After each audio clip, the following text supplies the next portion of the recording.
Well, Harry, thank you for coming on the red carpet round table. Yeah, thanks so much for having me. It's great to be here. You're very welcome. What can you tell everybody about yourself and what got you into the entertainment industry? Yeah, just a little background on me. Yeah, I've always loved watching movies ever from since I was nearly an infant.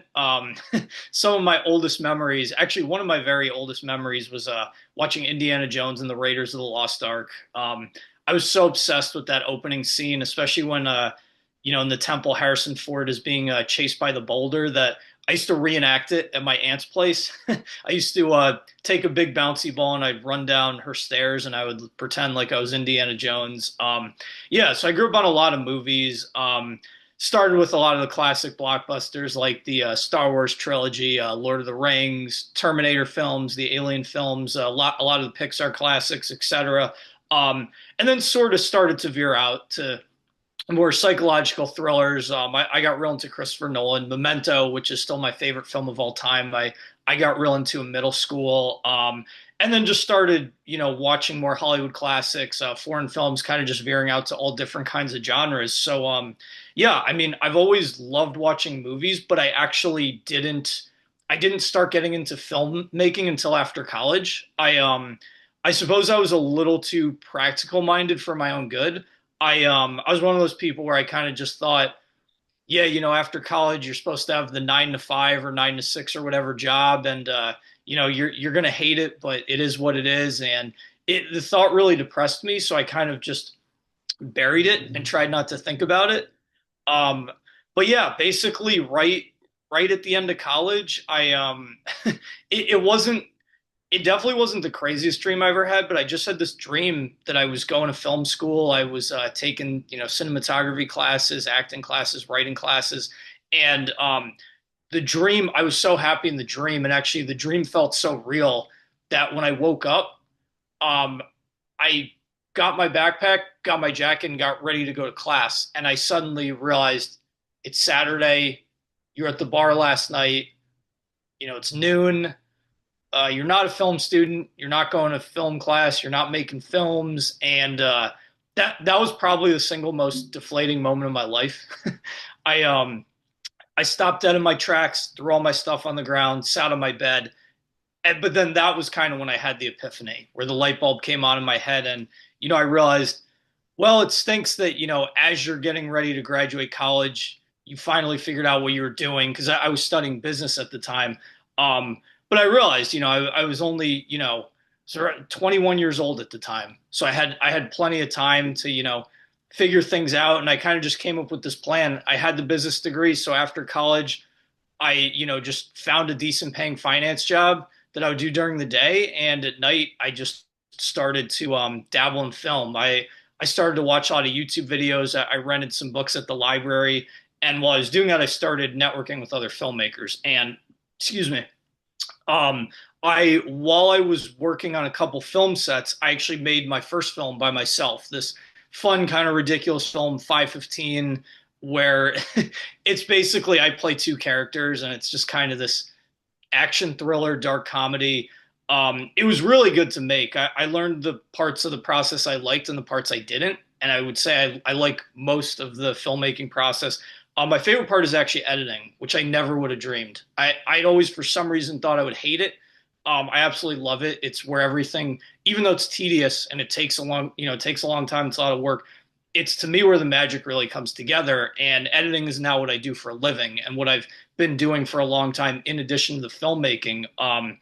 But yeah, and since then I've made a few short films. Enter the Room was my first professional short film, which is finishing up its festival run. Just this kind of a dark psychological thriller that's loosely based on this pretty rough relationship I had with a roommate in college. I made this other dark comedy In the Backseat, kind of fun, ridiculous, pitch black action comedy, and then another psychological thriller, Bay for Blood. I have one feature film, The Corridor Crossing, which it's still in post production, but it was a lot of work, but I'm feeling very good about it. I'd say of all the projects I've worked on, that's the one I'm the most proud of. And then Yeah, I have another feature film in Cautious, which I'm looking to get the ball rolling actually in September. I've brought a few people on board to be a assistant director, casting director, and production manager, and I'm going to start looking for more people in the next few weeks. And yeah, and then I have one more. I actually started dabbling in animation, so I have this micro short film animation film called Slivered that I'm working on with my dad, who's a professional artist. So we're just storyboarding that, and yeah, so there's a lot of different projects. Definitely busy, but I love doing this stuff. I breathe it, and It's yeah, amazing. I hope I love doing it. This much in a handful of years, but we'll see. Well, you said a lot there, and I appreciate it because I'm so proud of you. I can't wait for all your upcoming projects. Um, and you gotta love what you're doing. You have to be in the entertainment industry. It's if you don't love what you're doing, unfortunately, and a lot of people know, then why continue? Absolutely. Yeah, just I mean, I completely agree. Just to kind of play off of that, whenever people ask me, like, do you have any advice for aspiring filmmakers? And it may sound like a little bit of a cliche, but I say like, with this film stuff, it's a lot of work. It's even making the lower budget stuff I do, it's still not that cheap. It's a good thing I have the editing, and I've spent the majority of my life after college working full time. I'm actually just freelance editing now, but I've built the savings to be able to afford to make these films. Because yeah, I mean, some people who start, they might think, oh well, I'll make it big and I'll make a lot of money, and that's possible, but while that would be great to get to that level, it's not something I expect, especially anytime soon. Hmm. But I don't mind going in the negative. I don't mind the festival rejections. And yeah, sometimes I get negative reviews online. They've been more positive than negative, but I just had a negative one today, but that's okay. But I deal with all that because, once I start working on my next film in Cautious, which I mentioned, despite all that, yeah, it's expensive. There's a lot of rejection. Sometimes people don't like your work. Sometimes they hate it. But despite that, after this, I'm going to be working on my shot list for Incautious. And once I start doing that, I just forget about it all. And I'm back, I'm back in my fantasy world, and with a smile on my Right, and face. you gotta ignore the negative comments. Yeah, I mean, I will say sometimes the criticism can help. So I like to try to, especially if I receive something consistent about one of my previous films. Um, but like you said, there's some times where, yeah, I've had a review, and I've generally had a very good experience with the critics I've dealt with, even some of the ones who didn't like my films. But sometimes I read it and I think, okay, well, I personally don't agree with that, but I'm not going to fight them on it. They were nice enough to take the time to review my film, which I already appreciate, and I think it's just it's you can't take it personally. Some Mm-mm, of it will you help, really some of it can't. won't.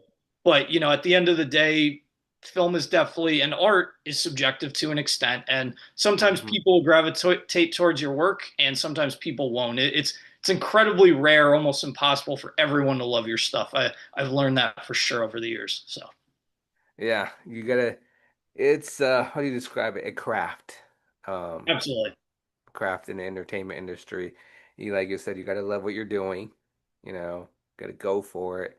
And it's a passion. Don't just keep pushing yourself. You don't want to give up. It's easy to give up in the entertainment industry because you have to have a thick skin in the yeah. entertainment industry for sure.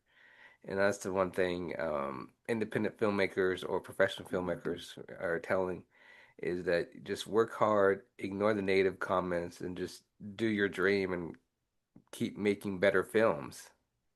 Yeah, yeah. I mean, definitely. I've definitely gained a thicker skin since, even though I've been making these films for a number of years, I really just started putting my stuff out there in 2023. Enter the Room was kind of the beginning, and the film, I'm happy with it. It's done decently well in festivals, but it's a pretty polarizing film. I've definitely gotten some. I've gotten positive reviews, but I've also gotten some negative. The film is very intense.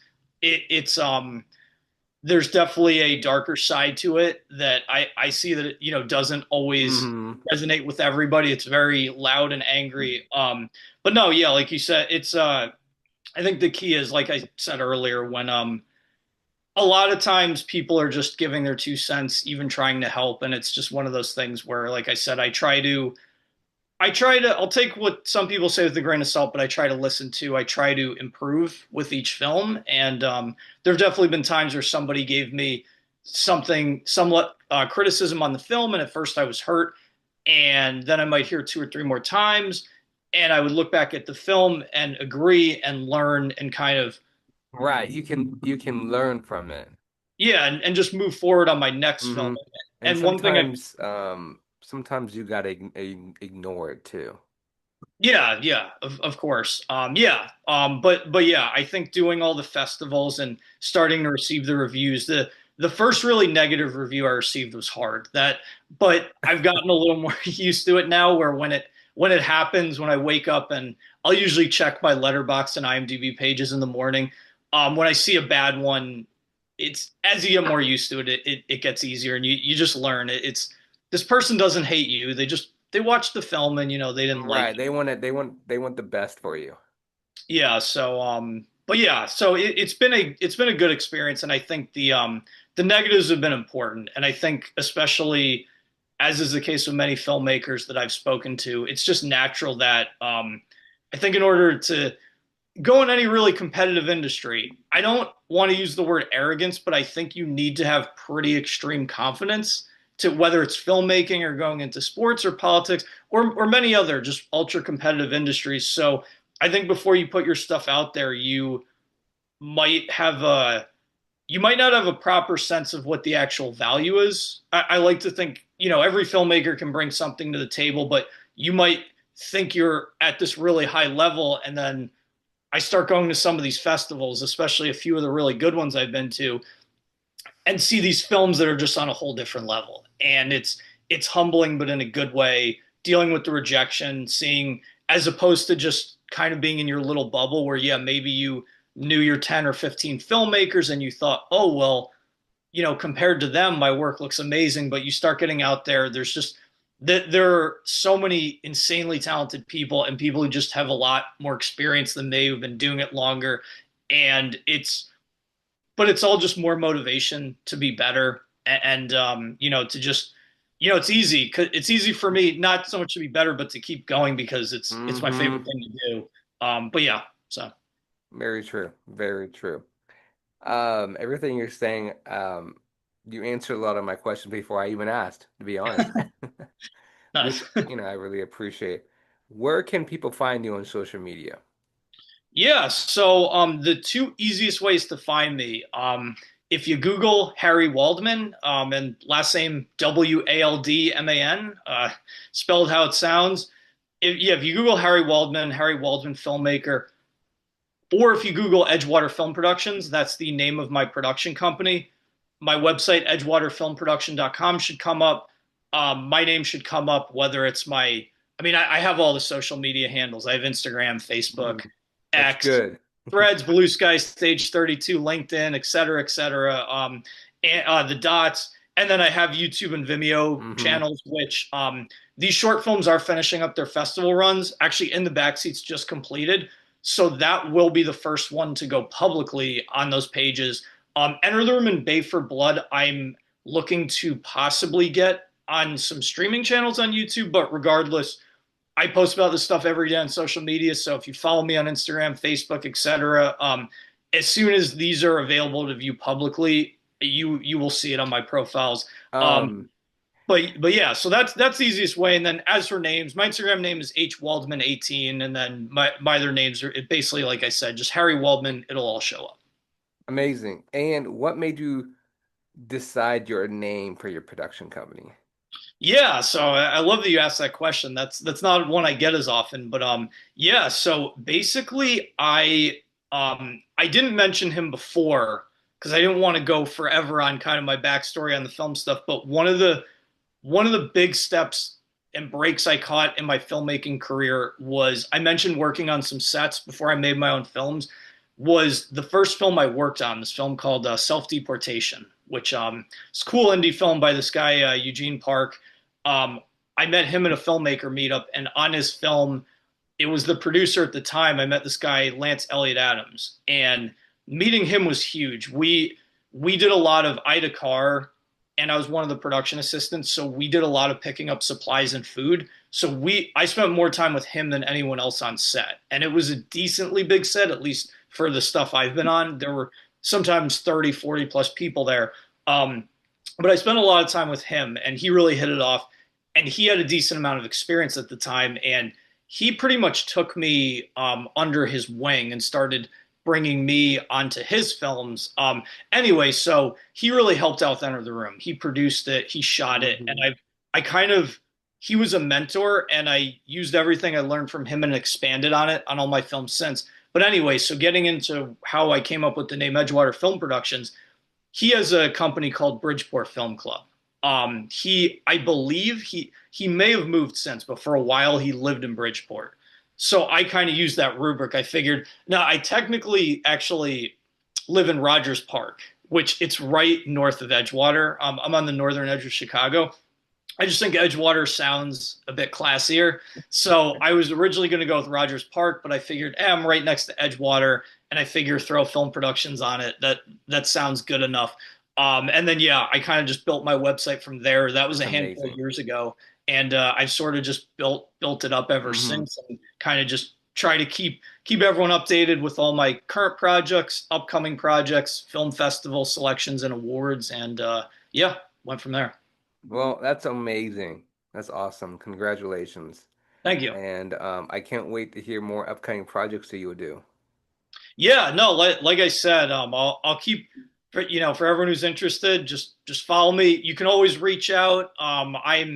Yeah, I get a lot of emails, but I value every fan I have. So if you ever also my email address is edgewaterfilmproductions@gmail.com. If anyone's curious to see some of these shorts even before they come out streaming, I'm happy to send private links to them. But they will all end up publicly online, and yeah, as for the feature film, that's going to be a little more complex, and that's a bit away. But yeah, I'm just excited to get this next feature film and Cautious going, and the short animated film Slivered. I'm super excited to get out there. So yeah, Well, amazing. Thank you again for coming on. Um, of course, and I'm so proud of you. All the works you're going to be doing and all the upcoming films you'll be doing. I can't wait to talk more about it. Being in the entertainment industry, you have to have a thick skin. And, I always talk about it because you do. We really do have to have a thick skin to be in the entertainment industry. Because it's not a competition. It's just constant. You got to keep doing it. You have to be constant. You have to be keep going. You have to do every day almost. Show your work, so people know you're doing it. And connections a big thing as well. So yeah, absolutely. Yeah, no, I mean, I don't love doing social media posts, but why do I do it every day? I do it because I want to get my work out there. In the digital age, I mean, it's awesome. It's great for consumers. There's an overwhelming amount of content. Um, so it's great, but the on the other hand, there's more competition than ever. So yeah, I try to do everything I can to get my stuff on as many eyeballs as possible. That's why, like I said, I know some people go the route where maybe they'll put their short films at least on some, you know, paid streaming site that maybe is decently known. I'm more concerned just with getting the eyeballs. That's why, like I said, the long term plan is to probably just get them on my Vimeo or YouTube pages or on one of the popular YouTube streaming channels. But yeah, I'm just going to keep putting myself out there, and slowly over time, kind of build from there. But mostly just focus on doing what I like doing so right, much, gotta do what and you. and growing as a filmmaker. That's kind of priority number one. But then while also making sure that I'm letting others know that my work is out there, and that I want good or bad response. I just want people to see my stuff. Yes, very true. I totally agree with you. Yeah. I am so proud of you. I can't wait to have you back. to talk more about your upcoming film. So thank you for coming on.